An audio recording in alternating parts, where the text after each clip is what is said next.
こちらでは、女子高校生、美奈子の恋愛を描いた短編小説を朗読します。お楽しみいただけたら幸いです。それでは、朗読を始めます。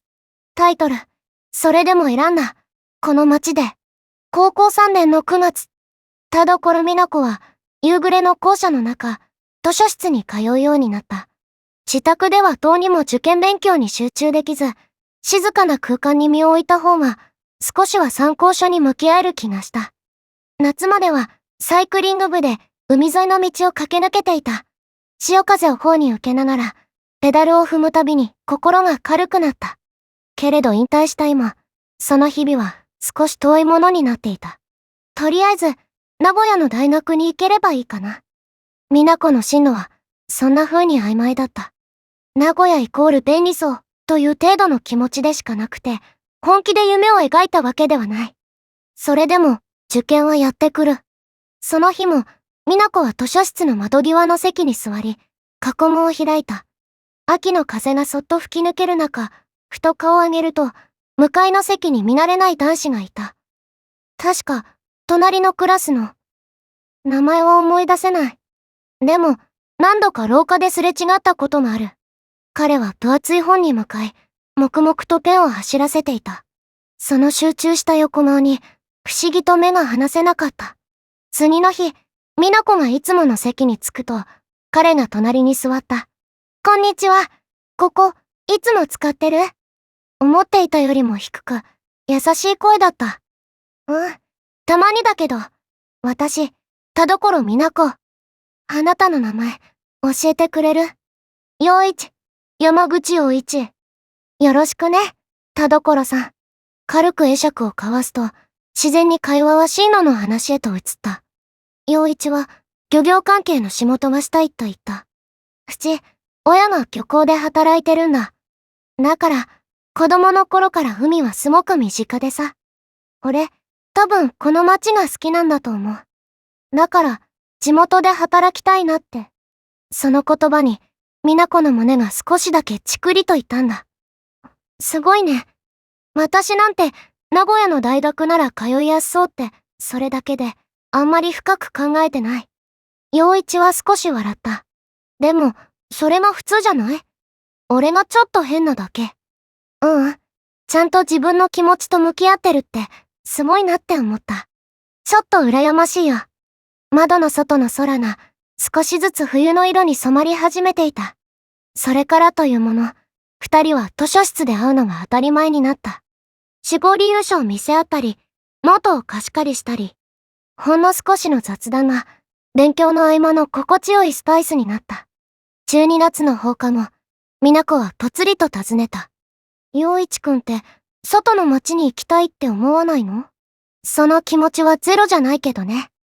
でも、俺、この街が好きだから。海の匂いとか、ゆっくり流れる時間とか。美奈子は、心の中でそっとつぶやいた。私は、どこに行きたいんだろう。本当は、何がしたいんだろう。陽一のように、自分の好きに素直に向き合ってみたい。そんな気持ちが芽生えていた。1月、美奈子は第一志望の名古屋の大学に合格した。大学には学生寮もあったが、自宅から通うことに決めた。理由は、きっと一つだけじゃない。でも、陽一の存在が、その選択を後押ししてくれたのは間違いなかった。予備の進路として県外の大学も受験していたが、今となっては、それはもう必要のない選択だった。合格の報告をしようと、久しぶりに図書室を訪れると、陽一が窓際でノートをめくっていた。夕日が差し込み、その横顔を優しく照らしていた。受かったよ。名古屋の大学。でも、自宅から通うことにした。陽一は、穏やかに微笑んだ。そっか、おめでとう。しばらく沈黙が続いた後、彼がぽつりとつぶやいた。田所さん、もしかしたら県外の大学に行っちゃうかもって思ってたから、ちょっと寂しかった。ね。俺、田所さんとここで話す時間、すごく好きだったんだ。ずっと言えなかったけど、俺、田所さんのこと、多分好きなんだと思う。その声は、冬の空気みたいに澄んでいて、だけど胸の奥をじんわりと温めた。美奈子は自然と笑顔になっていた。私も、陽一くんと話す時間、大好きだった。彼の目が少し見開かれて、頬がほんのり赤く染まった。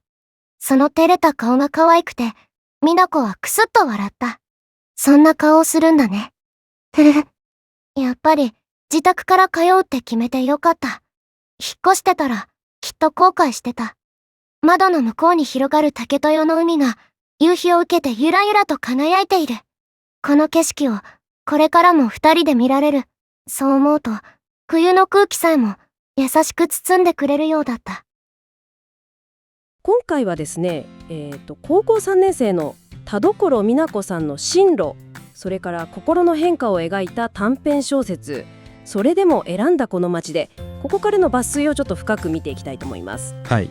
主人公はサイクリング部を引退して、なんとなく名古屋の大学かのっていう感じで受験勉強を始めたというところですね。で今回の資料の中心になっているのは、その美奈子さんが図書室で出会う隣のクラスの山口陽一くん、彼との交流ですね。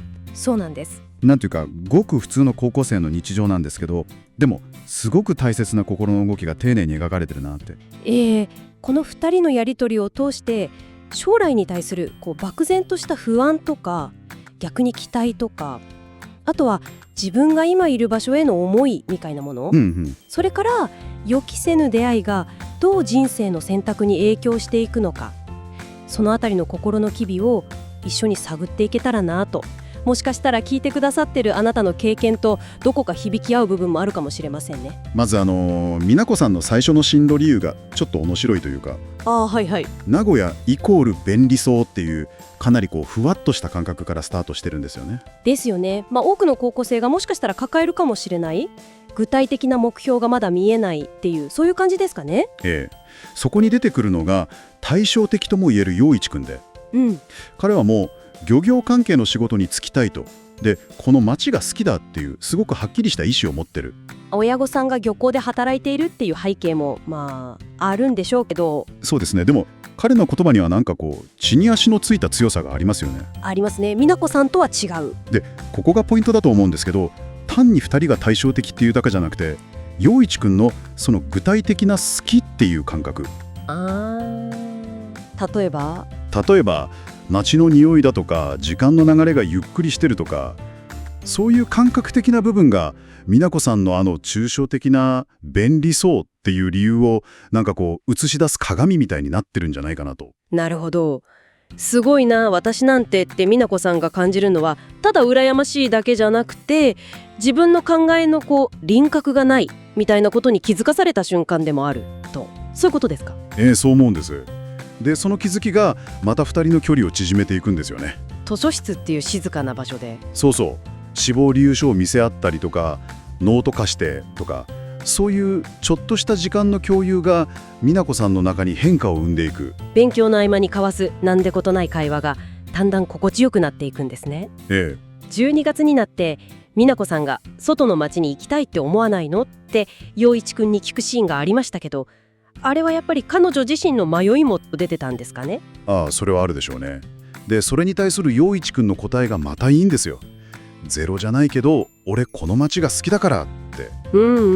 ここでもまた海の匂いとかゆっくり流れる時間とかって具体的な感覚が出てくる。なるほど。これが多分美奈子さんの内省を深めるんですね。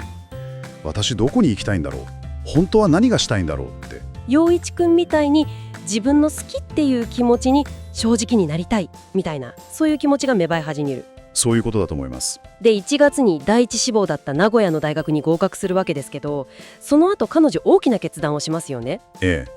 寮には入らないで地元から通うと。資料にもありましたけど、理由はきっと一つだけじゃないっていう一文がすごく示唆的で。もちろん陽一くんの存在は大きいとは思うんです。でも彼との出会いがきっかけで、美奈子さん自身がもともと心のどこかで持ってたかもしれない地元への愛着とか、あるいは漠然とした不安の正体とか、そういうものと向き合うことになった、そういうふうにも読めますよね。なるほど。彼が答えをくれたんじゃなくて、彼女が自分で答えを見つけるための触媒になったみたいな感じですかね。まさにそういうことだと思います。県外の大学も受けてたけど、それはもう必要のない選択になったっていう、この心境の変化がそれを表してますよね。そして合格報告に行った図書室でのクライマックス。夕日が差し込む教室。そうですそうです。そこで陽一くんが切り出すんですよね。田所さん、もしかしたら県外の大学に行っちゃうかもって思ってたからちょっと寂しかったって。うわー、この告白すごくストレートだけど場の空気感が伝わってきますよね。俺、田所さんとここで話す時間すごく好きだったんだ。ずっと言えなかったけど、俺田所さんのこと多分好きなんだと思うって。全然飾り気がないんだけど、彼の誠実さがなんかすごく伝わってくる。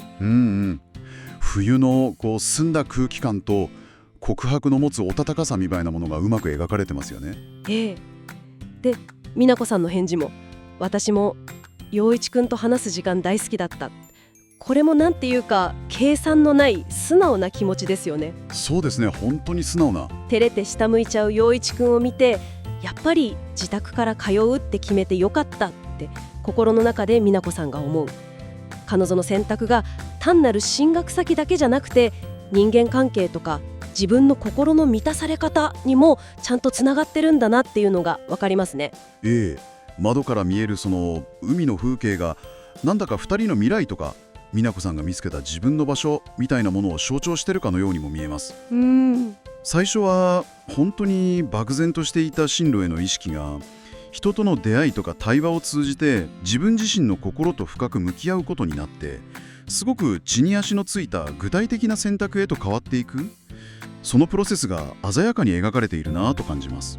最初は便利そうっていう、どっちかっていうと外からの価値観だったのが、好きっていう自分の内側から来る感覚に基づいた選択へと変わっていった。陽一くんの確固たる地元への愛が、美奈子さん自身の心の中にあったものに光を当てたみたいなことなんでしょうね。そう思います。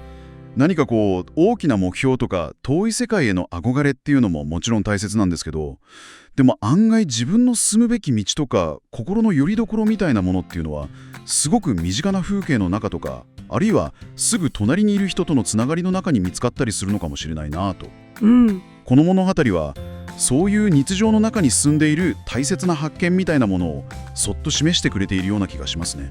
そうですね。聞いてくださってるあなたにとっての自分の場所って一体どんなものなんでしょうか。それは物理的な土地だけじゃなくて、心が安らぐ人間関係かもしれないし、大切にしている価値観ということかもしれません。ちょっと立ち止まって考えてみると、また何か新しい発見があるかもしれませんね。最後まで聞いていただきありがとうございます。美奈子のプロフィールはこちらです。サイクリング大好き、18歳の高校生です。彼女のイラストギャラリー動画を YouTube で配信しています。またイラストデータをグッズサイトすずりで配信しています。ぜひ概要欄のリンクからお越しください。こちらでも楽しんでいただけたら嬉しいです。最後にこの動画にもいいねやフォローをして応援してもらえたらすごく嬉しいです。よろしくお願いします。